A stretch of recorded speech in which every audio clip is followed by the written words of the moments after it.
In the meantime, cling tooth and nail to the following rule: not to give in to adversity, not to trust prosperity, and always take full note of fortune's habit of behaving just as she pleases.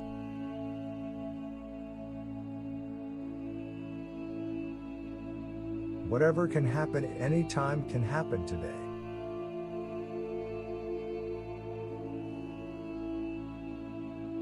Of this one thing make sure against your dying day, that your faults die before you do.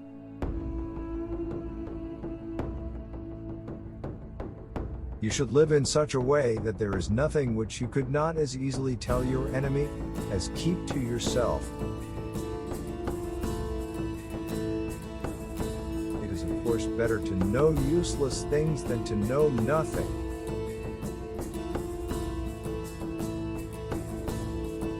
Nothing, to my way of thinking, is a better proof of a well-ordered mind than a man's ability to stop just where he is and pass some time in his own company.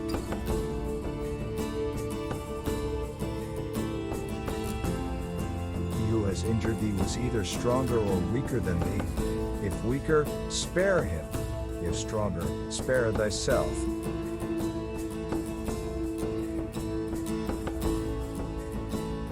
Philosophy calls for simple living, not for doing penance, and the simple way of life need not be a crude one.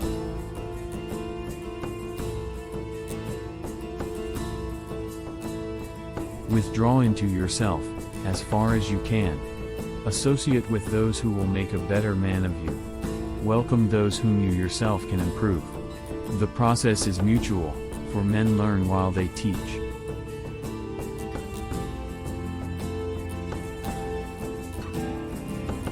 Ignorance is the cause of fear.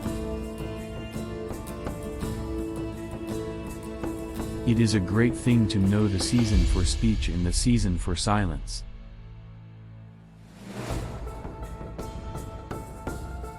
Each day acquire something that will fortify you against poverty, against death, indeed against other misfortunes as well, and after you have run over many thoughts, select one to be thoroughly digested that day.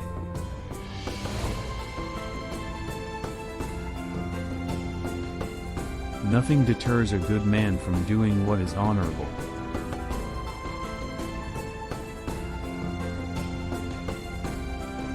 We must go for walks out of doors, so that the mind can be strengthened and invigorated by a clear sky and plenty of fresh air.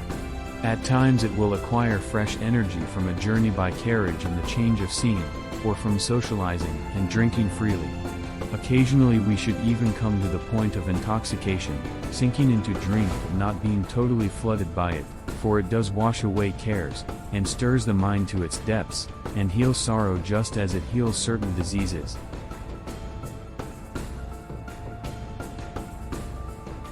While we wait for life, life passes.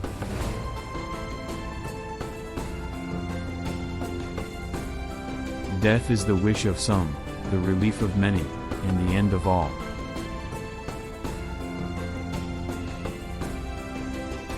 The mind that is anxious about future events is miserable.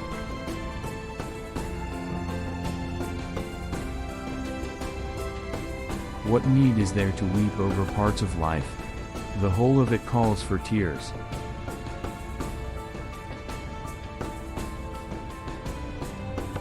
To be always fortunate, and to pass through life with a soul that has never known sorrow, is to be ignorant of one half of nature.